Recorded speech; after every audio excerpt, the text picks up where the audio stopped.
Got her. Oh, way to nail it, Brucey. Oh, yeah, bud. All right. Welcome back, everyone, to Into the Great Wide Opens. Jamie Bruce here with Brad Leuthner. Looks like he's sitting in Matt Robertson's camper. The old Pawtucket homestead, huh, bud? It's good to be back to Pawtucket. The weather's decent out, so fish are biting, and yeah, it's good to be back here. Where is actual Pawtucket? We keep calling Kentucky Pawtucket, but Yeah, it is Catawba, Kentucky. So right on the real close to Barkley Lake, in between Barkley and Kentucky Lake. you guys are fishing a BFL up there this weekend, huh? Yeah, we're I don't know if Danny's gonna do it or not. Danny McGarry came with, and he's out practicing still. I came in, and yeah, I hope, we're in it. So I don't know if he's in it, but I'm in it. So got to change the season around a little bit, go catch some brown ones. Yeah, no kidding. Right away here, we got Easton Fothergill coming up. He's a young gun from Minnesota. Brad knows him from back home. And yeah, we're going to dive into it. He's in second place in the Bassmaster Opens EQ after a pair of derbies, one on Okeechobee, one on Washita. So we're going to talk about those a little bit. We're just Brad, myself, Raz, and Danny, and the boys were all just down at Lake Fall, Alabama for Bassmaster National Qualifier, something like that it's called. So we got a couple stories from then, and yeah, we'll dive into her, bud. Holy Christmas, I spelled my name wrong. You spelled your name wrong? Oh, yeah. That's next level stride, partner.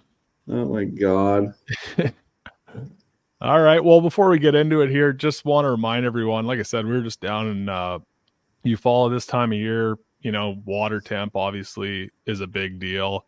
Been using the Omnia Premium Pro app. It shows water temp overlays over your favorite lakes. There's a bunch of different charts, wind direction, all kinds of cool stuff on there. Check out that link in the description below. And who else we got, Brad? We got Powerhouse lithium batteries. Hard to compete with that. Just did a podcast with Kyle Patrick, their pro staff manager, on my Get the Net podcast. So check that one out if you want to hear a little bit more about Powerhouse and some of the cool things they've got going on there. The 16 volt, the 36 volt, the running guns, all that good stuff. Powertran, Brad and I just got a couple new jack plates. Mine's sitting in a box waiting to get hung off the new Lund, and Brad's got one strapped and loaded. So let's hear about her, boss. Man, I've been putting that thing through a workout. I got the wrong prop for my Suzuki, so I'm waiting to get the right prop. And the only way I can get it on plane is with the jack plate. So I've been using that thing constantly. And it's really cool because you can set settings for it.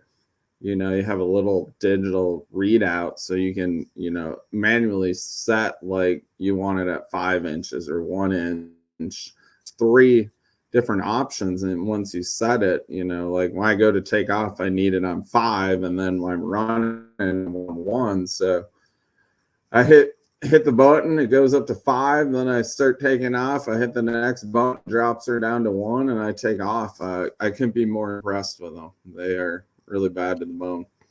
Yeah, something that jumped out to me, like I said, mine's not on yet. I'm just staring at it. But it's got a wireless control switch. So there's a couple kinds of people in this world. Some people cut the cardboard boxes while someone else is rigging their boats, and the others get right in there. I'm the kind of guy that gets right in there. I can sure appreciate running a few less wires to the jack plate switch. It's, it's just an extra step, and having a wireless one's going to be pretty damn handy. And it's a cool little control deal they've got going on there. So got a couple videos I'll have coming out on rigging that thing and running it. If you feel so inclined to check that out, I'll link it below. And last but not least, Crush City. I mean, what else do we have to say about this, Brad? It's 3 tournaments in a row for me where I've almost exclusively used Crush City. Last year I had to steal it from all the boys. This year I've got some of my own. Ran the cleanup craw down on Fall, Alabama.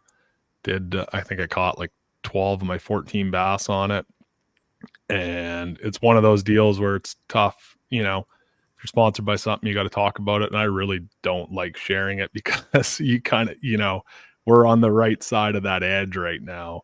And I don't really want to share it, but that's the way of the road. So definitely worth a look there. We'll link them in the description below as well. Yeah. That Crush City is unbelievable. Everything they have is just stellar. And I've played around a lot with that new Maverick jerkbait from Rapala, and that thing is bad to the bone too. That thing comes out of the package with red line trebles on it. I mean, the only complaint I have with it is, man, you gotta be careful when you land fish, or you're gonna be digging a hook out of your finger. Like, they are so sharp. And that thing just, it's a weapon. I mean, you twitch it twice, it's down at 6 feet, ready to go. Yeah, you old jerk baiter. The last place we came from was not that jerk bait friendly. Maybe it was, but I mean, Washita obviously was, but Eufaula was just like, it's just chocolate milk. I know they still eat the jerk bait and you know, jerk minnows and stuff like that there, but fishing that dirt water just makes me mad, Brad. Oh, well, the next place we go, I hear well, you're lucky you don't get go there. I hear Santee is like 51 degrees and pure mud, so pretty lucky you don't have to go there, I'm guessing. Yeah. Oh well. Had my one run in the south. I've got to remember how it's like fishing the south, where lots of days you catch like 2 to 8 bass a day, and it's just like, you know, can be fairly torturous at those places. But we got to shout out Danny McGarry. He qualified for the national championship. The top 20 from this tournament we all went to go. There was like 160 boats or something. It was a great big field and some good anglers there. And Danny made her. Our buddy Raz won. So good news for Brad and Danny. They get to look at another trophy on the counter this year. Raz, he won last year at Wheeler Lake, and you know, he made sure that we knew he won. The trophy was out on the kitchen table, and it's got it. Well, I mean, you bring a win back to the house, you got to flex her a little. So congrats there. Yeah, if I see the trophy again, I'm probably going to sacrifice it to the gods, though. Yeah, he probably wouldn't love that so much, but we'll get him on one of these days. He got to catch him in an open to get on. We got lots of good stories with Raz, so we're just waiting for him to catch his stride here. He's an angler that'll have a couple tough ones and then win one. So we'll pull him on. But what else do you figure, pal? I'm tired as hell. I still haven't slept in a bed since I left. Man, did you get a haircut? Yeah. Buzz you shaved your hat or what? Holy buckets. Well, yeah. Yeah. I'm down on my luck, but when I went to the south, I picked up a Project M truck camper. I was living in that for a few days, and I came and lived on your couch for a bit. And then I got back home. Well, not home, got back to the hospital, watched the birthing of a child just on time after 30 hours straight after Alabama. I got the call. But yeah, birthed that, lived in a damn blue lounging chair. Then I had to go to the Toronto Sportsman Show like 5 days later. Finally had a bed. Didn't take advantage of that. Just went out partying with the boys. And so obviously I'm an idiot, but it's just been sleeping downstairs on the couch and getting up and going to work. And she's been tired around here, bud. So you're going to have to take the reins tonight a little bit. You don't get maternity leave in Canada or what? Oh, I'm saving her for fishing season, bud. Oh, smart. You're not fishing anymore this year. Just local derbs. You won't need it. No, I'm fishing 3 opens. Oh, yeah, that's right. You're doing the Northerns. I keep forgetting. They seem so far off. I know. Not to me. Like, I got St. Clair circled. That's pretty much my next tournament other than walleye ones. So I already got my drop shot laced up. You're ready to go. Ready to go, bud. Oh, man, I've been working on my minnow techniques on Kentucky. I'm still pretty not good at it, but we'll All you see. got to do is be better on the minnow than the guy beside you. You'll be styling. Oh yeah, I was getting some on Danny yesterday, so it was okay. Yeah. Well, glad to hear you boys are putting your head down and hucking the minnow around. That's what she's turning to here. It's Oh just yeah. a jig and minnow-a-thon. What do you think for tomorrow? I mean, it's a big day tomorrow. The elites start tomorrow on Toledo Bend, and probably some minnow fishing going on there, I'd imagine. Oh yeah, I picked all minnow guys. You did. Oh yeah, I'm a big fantasy fishing guy now. Hey, I am too. I think my lineup's trash, but I don't know. I bet my kid $20 by the end of the season I'd beat him. So hopefully something works out. yeah. No, it'll be fun to watch. Actually, Pat's down there right now. He's going to be doing some marshalling and some, content stuff for Bassmaster. So that'll be fun to watch. So follow him along at bassmaster.com. Brad, I got to mention this. I totally forgot. If you followed me at all last year or saw any pictures, you'll notice I was wearing a damn jet ski and life jacket, because I'm a big rig and it's hard to find a nice comfy fitting life jacket. Finally stepped her up this year with a Blue Storm PFD. Wore it most of the time. I was brush pile fishing down on Eufaula, fishing a couple hundred brush piles throughout the course of the weekend. So you don't have time to unbuckle it and all that. So super comfortable. Can't believe I've been missing the boat for that long. But if you want to check them out for yourself, they actually hooked the listeners of this show up with a 15% discount. So slide on down. Probably not going to get a better deal than that. And if you're running an old 1974 keyhole life jacket or look like an overweight water skier like I did, then she's time to step her up. Yeah, they're pretty badass. I've been fishing with them a couple of years, and you're a lot more comfortable, I'll tell you that. And they're very safe and very efficient. And yeah, go check it out. There you go. Let's take a look at this leaderboard, bud. Oh boy. Paul Marks out of left field. Actually, he's not out of left field because he didn't fish any opens last year. The year before, he jackpotted that fall one we did down at Hartwell. Mm-hmm. Guess what he got there? Top 5. Yep. 5th there, 4th on Okeechobee, 8th on Ouachita. So he is top 10 the last 3 opens in a row. Wow. All on totally, different bodies, like big dynamic range. So if you haven't heard of him yet, you have now. I don't think he's going to be going away, especially going back to Hartwell. Like, obviously, you can catch him there. I'm sure you can catch him everywhere in between. He's just giving himself a lot of cushion. Yeah, that's solid.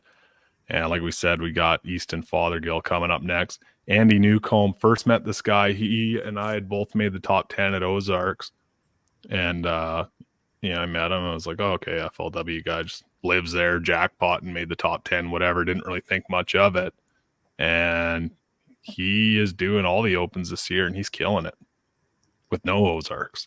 So he obviously ain't just a local hero. Pretty cool to see some new names on here.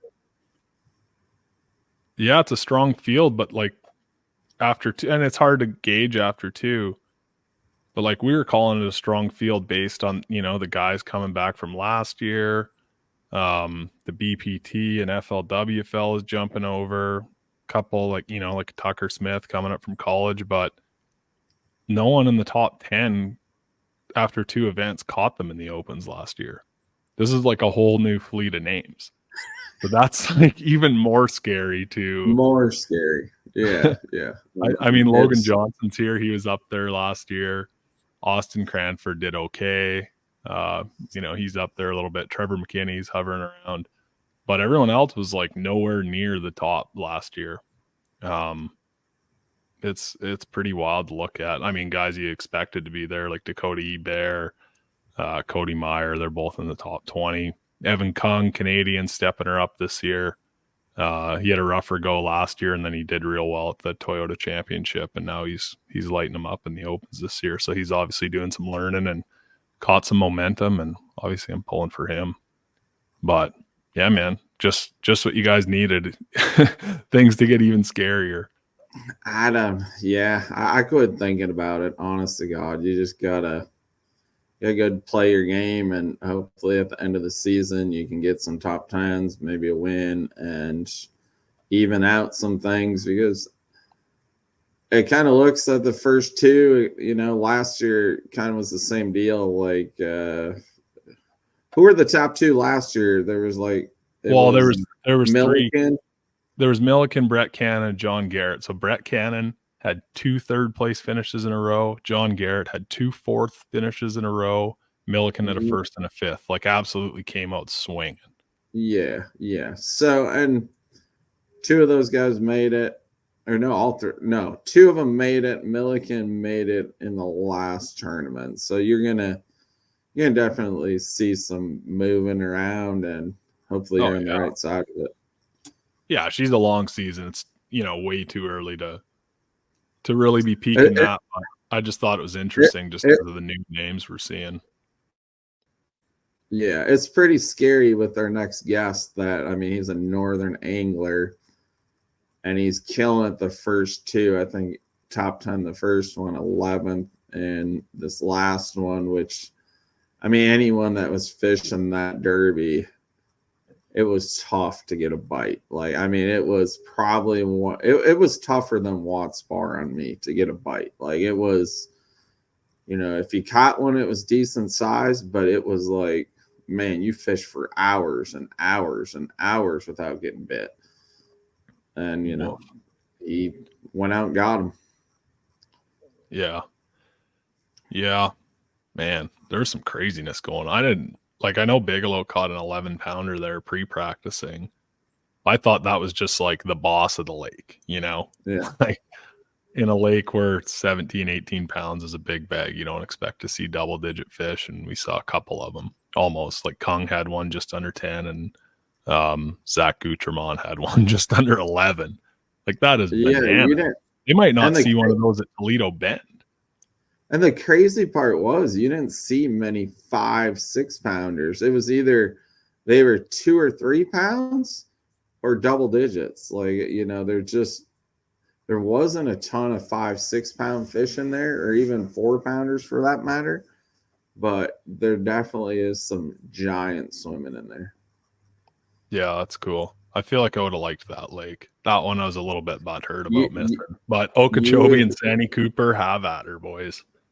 Yeah, you would have loved it, like Brucey. You would have done well there, but you would not like Okeechobee yet. No, not that I don't like fishing shallow. I just didn't want to be in with those couple hundred boats. I watched Scott Martin's video. That was, you look in the background, I'm just like, oh, no thanks. Yeah, it was a mess. There's no doubt about it. And it's crazy to me, like, Okeechobee is my first time being there. How big? It's literally like a Great Lakes. It's so big and so vast and so, like, I don't know how to explain it. And so much of the lake is just full of catfish and mud. Like, there's like only bass in a few areas in the whole giant sea, and you're just thinking to yourself the whole time, like, if I could go find them somewhere off the beaten path, you could win this tournament. But I don't know if they exist there. Like, I don't, You did see a little bit with Tucker Smith and Fothergill. They caught them in their rim canal, and, that's something new that hasn't really been a player down there until that tournament. So it'll be interesting to see how many people take advantage of that in years to come. Well, if you go back there. God, let's hope not. It's like a 30-hour drive. So I guess you just have to worry about swinging for it now. Like you, Yeah, Raz, and I mean, Danny all, had a couple tough ones, and now you don't have to hit the layup button. You don't have to worry about going to get 80th or 90th. You can just go, yeah, I don't think I ever not swing for it, so I don't know if it'll change much, but I'm just hoping to get some good momentum. Hopefully, go to Santee. I'm gonna try doing a little more old school fishing and just buckle down the hatches and fish for bites, and hopefully that turns into bass in the during the derby. And yeah, there ain't much else you can do right now than just go fish your way out of it. yeah, that's a worm slinger's paradise too. That's your Oh specialty. yeah, I don't care oh what yeah. you like or what you say your jam is. You're a worm slinger, bud. I'm gonna have You're a a Gary tied on, that's for sure. And that Larry Nixon Jr. the second day in Okeechobee, I had a fairly decent day, and I never set the Gary down. I'm like, why don't I do this all the time? But I'll tell you, the last place we were at, they absolutely despise Gary. So you do They don't hit like that down worms here at once. Ouachita. Ouachita was not a Gary Lake. They don't like Gary there at all. Oh boy, I I had don't a even know. guy up I here that's don't like, even know if Gary Klaus caught him there. He might have, but they yeah, don't like Garys. yeah. Well, I just sent Fothergill a note here. All right, that's enough of us ranting and raving. Let's get on the young stud here, Easton Fothergill. Oh, can you hear me now? We got you, We boss. got you. How's it going? Good, good. We're just licking our wounds over here, talking about how bad it sucks to be old and not that good at bass fishing. And Oh, come on. here come you, the young stud from Minnesota. Where are you from in Minnesota, man? Grand Rapids. Where's that, Brad? It's on Pekegama Lake, if you know where that is. It's north.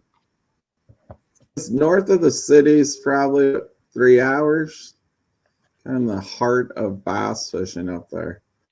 Smallmouth Man of Creek. the North. You're right on. Yeah, he's right. You're pretty close to Pokegama, right? Yep, I live on there in the summer. So. All right, cool. Yeah, That's a heavy North guy, Brad. I'm 45 minutes straight. Yeah, he's like close to. He's almost Canadian. Yeah, we'll patch him in as an honorary member. I saw him slinging that tube in the classic bracket. I watched that whole damn thing. That was awesome. Another congratulations to that, by the way. Easton's heading to the Bassmaster Classic this year. He had a showdown, him and Tucker Smith, and you did the North proud. You're slinging the tube around, and then you pick up that spinner bait, head for the bank, kind of flexing your versatility a little bit. I'm sure lots of guys in that tournament were just holding the old jig and minnow. I know they were. And you mix it up a little bit. Now you're in the opens, and she's going okay, I'd say. Yeah, it's been an incredible start. Definitely something I did not know I was capable of, or, it's just, I've never fished at that level before. So to have those first two tournaments has been unbelievable. Yeah. And I think what happens is, when you grow up watching it forever, you kind of put those guys in like a different league and they're up on a pedestal and a different level. And then, to get the success like you've had right out of the gate, like that just breaks down that wall. Now it's possible. Mm-hmm. Where if you had started and got 150th and you're like, oh, yeah, it's as hard as I expected, then you have to build back up. But you come out swinging, you saw everyone bleed, you got the juice. Yeah, I mean, like you said, it was kind of just the intimidation factor when I was going out to Okeechobee. Just like I was riding right behind Brandon McMillan going out, and I was like, wow, like this is his bond. Like he's that guy out here, and just competing against all those guys was crazy. But like you said, kind of having a little bit of success, and just kind of believing in yourself that you can compete against those guys is a huge deal, I think. So definitely, the first two tournaments I've had definitely helped out with that mindset. So yeah, man. The rest of the schedule we're going to, are you like pretty comfortable at those places? I know in college you guys bounce around, go all over the place. Like it's no coincidence that, the college guys are kind of taking over the opens, and especially the high level college guys like you. Is that like, obviously that's prepped you. Have you seen any of these places before that are on the schedule? I've not been to Santee, which is next on the schedule, but I go to school right by Logan Martin, so I spent quite a bit of time out there. Let's see, Eufaula, I've never been there. But other than that, I've been to all the rest of them. So just Santee and Eufaula are the ones I haven't been to. Nice. Yeah. I'm sure you're chomping at the bit to get up north here in a few months. You did a pretty damn good job setting the pace and, you know, making sure the boys are really going to feel it at the Northern Derbies. I don't know about that. These guys are good. I'm still going to have to work my butt off for it, but yeah. I cannot wait to get up there and sleep in my own bed and hopefully catch a couple. Yeah. I talked to Gussie in the fall, and I think it was before the classic bracket thing, you know, before your name's really been getting tossed around too much. And he said every time he's been on Leech Lake, he's seen you out there fishing, and he's like, yeah, you're going to be in trouble. I know you'll never admit to it. Well, you're obviously super humble, but we're going to pump your tires about it anyway. That is funny you said that, because literally every time I was out there, he just happened to be up. Brad, get better internet or something. You got a huge delay. I'm trying. I'm in a trailer. I'm still delaying. No, you're all right. Go ahead. You can ask away instead of butting in with your pixelated internet. Yeah. Well, him and his dad have been cleaning everyone's clock north of basically any place north of Minnesota for the last, how long you guys been killing everyone up there? About 5-6 years now? Gosh, I don't even know. Maybe 3 years, 3-4 years. I don't know. I mean, I honestly, a good friend of mine, Tony Grosskreitz, used to, I think, really good buddies with your dad. Mm-hmm. And he always warned me. He's like, this Easton kid is the best kid I've ever seen with electronics, and he's going to be a big problem. He's a great angler, and man, he was spot on. I mean, crazy how you've just shot out of a cannon. I mean, that college bracket, there was, I bet you gained thousands of new that day for taking down the monster, right? Or the Goliath. Like, that was awesome. I mean, that was, I know me and Brucey are tuned in and cheering for you. Well, I appreciate it, guys. That was definitely a life-changing event already, and I haven't even been to the classic or anything yet, so it's been a wild ride. Yeah, I guess so. We had our buddy Lou. He stayed with us for a couple. Lou Minetti won the bracket last year. Mm-hmm. I know he was doing some commentating on the one you won, and you know he got to do the whole opens package and everything, and got the full experience. And you know was sad to have to shut her down this year. Hopefully we see him again, but you know it's cool. It's been cool the last couple of years because it's been, you know, the bracket's been an underdog story the last 2 years. Like, you know, Louis shows up with no front graph. You come in from Minnesota, you know, you had some crazy health issues. You know, that was the big story of the year for sure.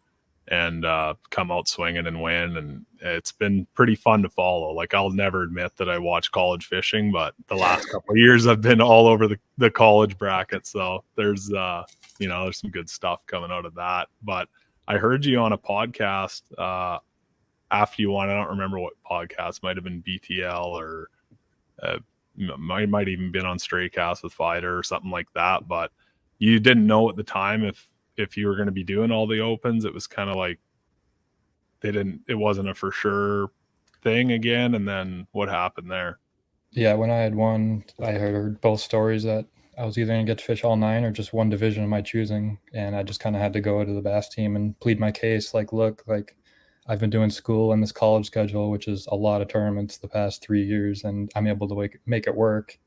And then I just explained to Bassmaster, like, look, I can do this. Like, I'm not going to drop out of school. I can still do it. And pretty much they just said, okay, as long as you can promise that you're going to stay in school and succeed, you can do it. So I was just like, I was like, yes. Like, I was so disappointed if I couldn't do all 9.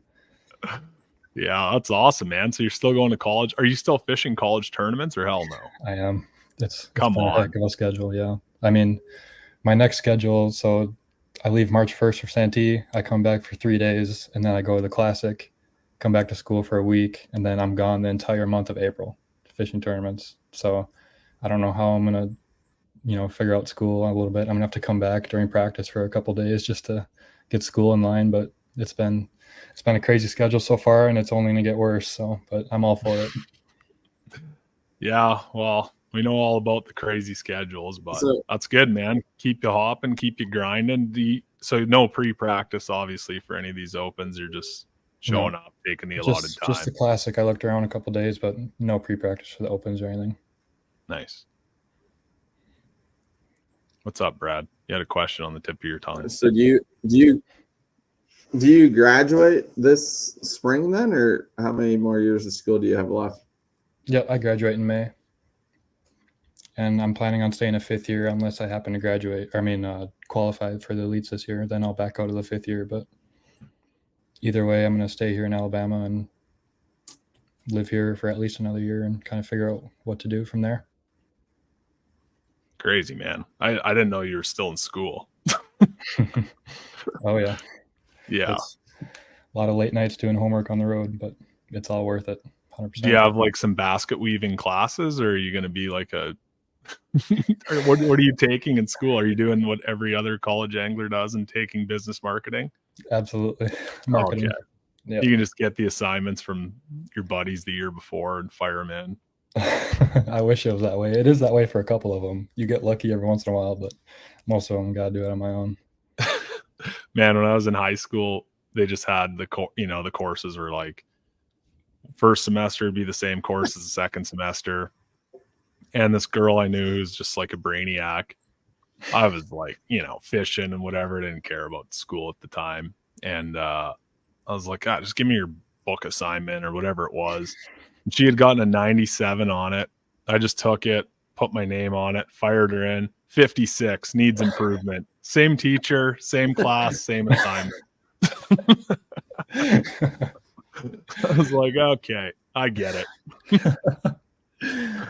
Well, no, the teachers do get smart on us. They change all the tests every year now, so you got to stay on top of it if you want to get answers. But oh yeah, you guys have Chat GPT and all kinds of tech now. They got all kinds of crazy stuff. If you use that, you'll get an automatic 0. They have some technology where it tells them if you use that or not. So that was good for about a month or so, and then you got to throw that out the window now too. So yeah, fair enough. Where are we going next, Brad? Santee Cooper, you guys are going to. Water's warming, dirty and cold there right now. I looked at the MLF weights. There are a couple big bags. It's so damn hard to tell because they went back to that every fish counts tournament style, and but there were some Magnum bags and they caught some bass, but there's also lots of guys that didn't. What's your outlook on this place? Have you done like a bunch of recon on it, or are you just kind of a go with the flow kind of guy? No, I'm a guy that does lots of studying, lots of video watching, lots of Google Earth study, and watching the weather this past week and looking ahead. It's definitely looking like it might be a bed fishing showdown. It might happen, but no, I'm super excited. I'm just a little bit nervous about navigation out there. I'll just have to take the 5 days of practice and run with it. I guess maybe the first 2 days, just kind of looking around, not much fishing, just figuring out how to get everywhere. And I don't know. I'm hoping I don't have to stare at my screens for that tournament. That'd be nice. Yeah. People don't get that if you're a scoper, you're only. Brad, I'm gonna drive to Kentucky, rip your internet tower off, and beat you with it. This is supposed to be your podcast. This is a Minnesota guy. I was supposed to be kicking back. I was trying to talk you. I was interrupting me. Pawtucket trailers, just like no internet here. I can't help it. All right, well, give her with your next thought here, Brad. Oh, now I'm messed up. Now I forgot it. You interrupted me. What the heck? So you're pretty much a hunter and scoper, right? Like that's your bread and butter. I mean, yes and no. It's definitely one of my confidence areas, I would say. Like, I don't know. I really truly don't like doing it, but it's just so efficient that you can't ignore it. That's kind of my viewpoint on it. Like if I could beat the bank, I would choose that over it every time. But if you can just pan around and, pick out Don't one that looks like a ask her. 4-pounder and land it on its head, you can't get more efficient than that. That's just kind of my viewpoint on it. I Yeah. don't ever get the bank. It's a losing proposition.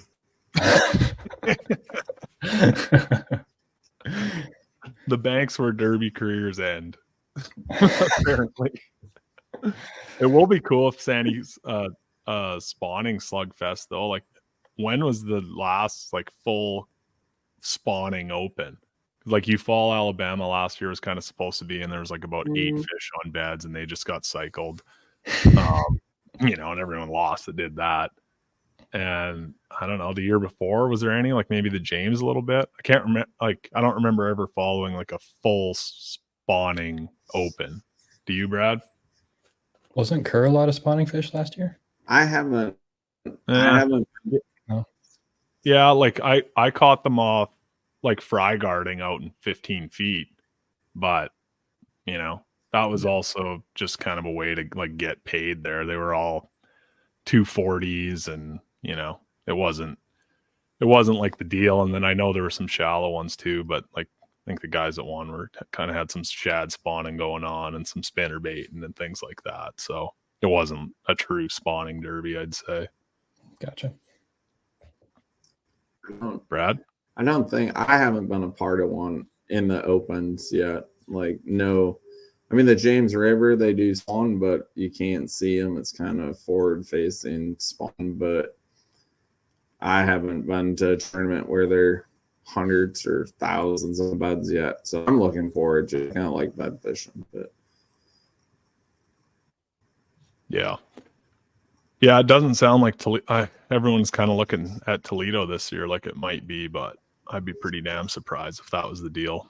That kicks off this week. And I mean, even if they're spawning, guys are still going to top 10 off the bank scoping, but like to see an actual spawn derby would be pretty damn cool.